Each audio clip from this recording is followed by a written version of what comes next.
Tendinopathy is a term describing pain, swelling, and impaired function of a tendon. Achilles tendinopathy is a chronic overuse injury of the Achilles tendon. It can affect anyone but is most common in active people, especially those who participate in sports which involve running or jumping. The term Achilles tendinitis is no longer used as it suggests inflammation, which may not be a feature of a tendon injury. The cause is not fully understood but is essentially a maladaptive response to increased loading that leads to thickening and stiffness of the tendon and then to disrepair and degenerative changes. The Achilles tendon begins near the midcalf and inserts into the posterior of the calcaneus, connecting the gastrocnemius and soleus muscles to the ankle. It is surrounded by a connective tissue sheath, paratendon or paratendon, rather than a true synovial sheath. The paratendon, which is very vascular and highly innervated, stretches with movement, allowing maximum gliding action. Near the insertion of the tendon are two bursae, the subcutaneous calcaneal and the subtendinous calcaneal bursae, as well as Kager's fat pad, all of which can be a source of heel pain. Achilles tendinopathy can be classified into mid-portion tendinopathy and insertional tendinopathy. Mid-portion, mid-substance, or non-insertional tendinopathy. Mid-portion tendinopathy is the most common site, about 60% of cases. Affects an area of the Achilles tendon approximately 2 to 6 centimeters above its insertion on the calcaneus. This area is vulnerable to damage because it has a relatively poor blood supply. Insertional tendinopathy affects the insertion of the Achilles tendon on the calcaneum. This occurs in about 25% of cases. Risk factors. The Achilles tendon can experience forces of up to 12.5 times body weight during running. Activities such as running, jumping, dancing, and tennis, where the tendon is susceptible to chronic overloading, are the likeliest associations. The main risk factors are rapid increase in the amount of time spent on the activity, change in footwear or training surface, such as going from running on a treadmill to running on the road, poor running technique, such as excessive pronation of the foot or forefoot, which may contribute to Achilles tendinopathy, poorly fitting footwear, particularly compression from firm or high heel tab on shoes may precipitate problems. Family history increases risk 5x, hypertension, diabetes. Familial hypercholesterolemia may present with Achilles tendon pain. Insertional tendinopathy may be due to an enthesitis. Ankylosing spondylitis, reactive arthritis, and psoriatic arthritis should be considered. Quinolone antibiotics, e.g., ciprofloxacin, ofloxacin, can cause inflammation of tendons and predispose them to rupture. The complications of Achilles tendon injury include a negative impact on a person's ability to work and carry out their usual activities of daily life, limitation in sporting activity and performance, anxiety and depression in chronic cases, rupture of the Achilles tendon, surgical complications, especially wound-related. Prognosis. In people with mid-portion Achilles tendinopathy, levels of recovery can be mixed. Recovery time is variable and may be brief or months in duration. It is likely to be influenced by the severity of the injury. Affected athletes may only briefly miss participating in their activities, but in older athletes, performance may decline. In insertional Achilles tendinopathy, pain relief will be achieved with conservative treatment in the majority of cases. In acute Achilles tendon rupture, prognosis is good with prompt treatment. However, delay in treatment can result in poorer outcomes. Most people with Achilles tendinopathy improve with conservative treatment. Pain and function usually improve after 12 weeks of treatment. However, in some cases, symptoms of Achilles tendinopathy may last for up to 2 years, even with treatment. One follow-up study of people with Achilles tendinopathy found that 8 years after injury, 84% of people with Achilles tendinopathy had completely returned to their normal activity level and 94% were asymptomatic or had only mild pain with strenuous exercise. 41% developed problems with their other Achilles tendon.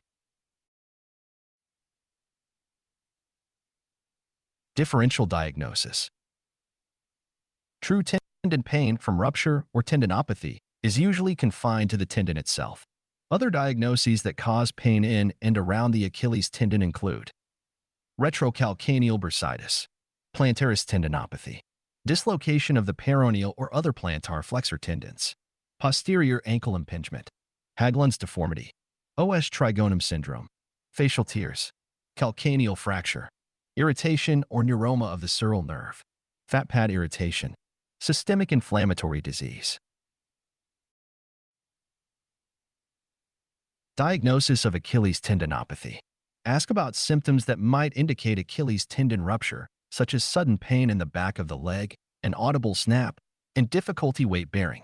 Ask about typical symptoms of Achilles tendinopathy, including aching, occasionally sharp, pain in the heel. This may be preceded by an excessive mechanical stressor. Pain is aggravated by activity or pressure to the area. Gradual onset of pain 2 to 6 centimeters proximal to the Achilles tendon insertion that limits activity suggests mid-portion Achilles tendinopathy. Pain and swelling at the insertion to the posterior calcaneus with impairment of function suggests insertional tendinopathy. Some people may present with symptoms at both the insertion and mid-portion. Stiffness in the tendon. Stiffness may occur in the morning or after a period of prolonged sitting. The Victorian Institute of Sports Assessment Achilles VISA questionnaire can be used to assess pain and symptom severity with activity in people with Achilles tendinopathy. Ask about risk factors such as diabetes mellitus, dyslipidemia, and fluoroquinolone use. Examination.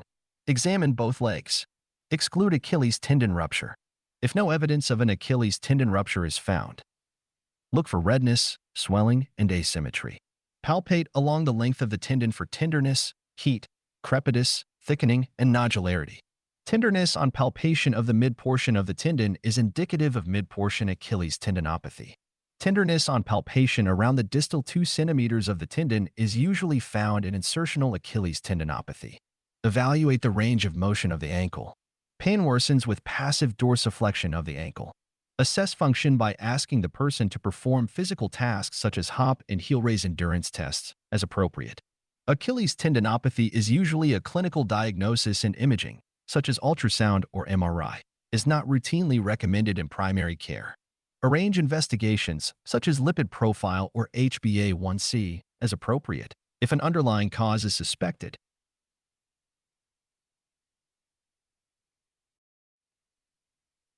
Diagnosis of Achilles rupture.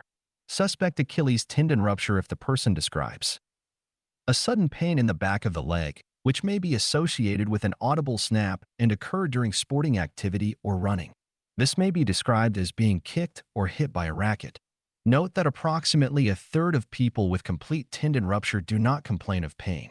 Aching of the calf, swelling, mild bruising, and weakness when pushing off with the affected foot. Swelling and bruising are not a reliable sign as they may be mild. Difficulty with weight bearing. In some cases, the person may be able to walk because other plantar flexors may mask the Achilles tendon injury. Examine the person using Simmons triad, angle of declination, palpation, and the calf squeeze test to help exclude Achilles tendon rupture. Ask the person to lie prone with their feet over the edge of the examination couch. Look for an abnormal angle of declination. Rupture of the Achilles tendon may lead to greater dorsiflexion of the injured ankle and foot compared with the uninjured limb. Feel for a gap in the tendon. No gap may be felt because of local swelling or bleeding. Bruising may be seen. Gently and sequentially squeeze the calf muscles. In acute rupture of the Achilles tendon, the injured foot will typically remain in the neutral position when the calf is squeezed. Be aware that diagnosis of chronic rupture may be difficult because pain and swelling have often subsided and the gap may have filled with fibrous tissue. Calf muscles may be wasted. Other muscles may facilitate plantar flexion.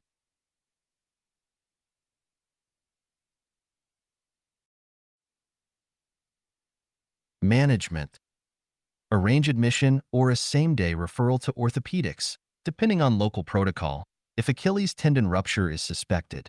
If Achilles tendon rupture has been excluded, manage as appropriate any underlying causes, such as fluoroquinolone antibiotics, discontinue, discuss with microbiology if unsure regarding alternatives, hypercholesterolemia, diabetes mellitus. Advise the person that cold packs or ice can be applied to ease symptoms after acute injury. Paracetamol can be used for pain relief. Nonsteroidal anti-inflammatory drugs, NSAIDs, may be useful for analgesia in the acute phase but are not recommended in the longer term. They should rest. reduce or stop the activity that precipitated the injury. Exercise can be restarted when pain allows. They can weight bear as tolerated. Refer the person to physiotherapy for assessment if their symptoms fail to improve within 7 to 10 days. Do not inject corticosteroids into or around the tendon. If the person has chronic Achilles tendinopathy or fails to respond to conservative measures, consider referral to a sports physician or orthopedics for assessment and further treatment. Secondary care treatments. Treatments that may be offered in secondary care include non-surgical interventions, such as eccentric exercise or a heavy load, slow speed, concentric/eccentric exercise program, if not already tried, extracorporeal shock wave therapy. Acoustic shock waves are passed through the skin to the affected tissue. The National Institute for Health and Care Excellence, NICE, recommends that uncertainty regarding the efficacy of the treatment should be explained to people being offered this treatment. Surgery. Surgery may be indicated in chronic cases and people who have not responded to conservative treatment. Surgery may include debridement and removal of diseased areas of tendon.